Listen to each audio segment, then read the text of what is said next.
ఫ్లైట్లన్నీ full. Vijayawada అంతర్జాతీయ విమానాలు దూకుడు, సింగపూర్ షార్జాలకు నేరుగా సర్వీసులు, 100% ఆక్యుపెన్సీతో నిండుగా రాకపోకలు. దుబాయ్ వెళ్లే వాళ్ళు షార్జాకు, అక్కడి నుంచి సులువుగా గమ్యానికి. దుబాయ్ శ్రీలంకలకు సర్వీసులు నడపాలంటున్న ప్రయాణికులు అన్నటువంటి వార్తని హైలైట్ చేశారు. నేను ఎన్నోసార్లు చెప్పే విషయం ఇప్పటికి వీళ్ళు రాసుకొచ్చారు. అవి కూడా పెడితే బాగానే ఉంటుంది. బట్ 100% ఆక్యుపెన్సీ అంటే అద్భుతమైనటువంటి అంశం. కాకపోతే స్టార్లింక్ ఉపగ్రహాలకు రష్యా గండం, వాటిని లక్ష్యంగా చేసుకుని కొత్త ఆయుధాల తయారీ, ఉపగ్రహాలు ఉన్న కక్షలోకి మిల్లీమీటర్ సైజు పెల్లెట్లను ప్రయోగించడం ద్వారా ధ్వంసం చేసే ప్రణాళిక. 17న ఓ శాటిలైట్తో సంబంధాలు తెగిన స్టార్లింక్ నియంత్రణ కోల్పోయి భూమి వైపు వస్తున్న ఉపగ్రహం, దీని వెనకే రష్యా ఉన్నట్టు అనుమానాలు.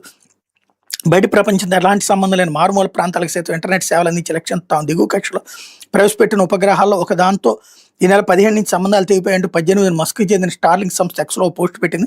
కక్షలో 418 కిలోమీటర్ల ఎత్తులో ఉన్నప్పుడు అనూహ్య సాంకేతిక లోపం కారణంగా శాటిలైట్ ప్రొపల్షన్ ట్యాంక్ నుంచి వాయువు విడుదలైందని, దాంతో ఉపగ్రహం తన స్థిరత్వాన్ని కోల్పోయిందని చెప్పింది. దీని వెనకాల రష్యా ఉందని అనుమానిస్తున్నారు అనమాట. లేకపోతే ఉన్మాదిపై పోలీసు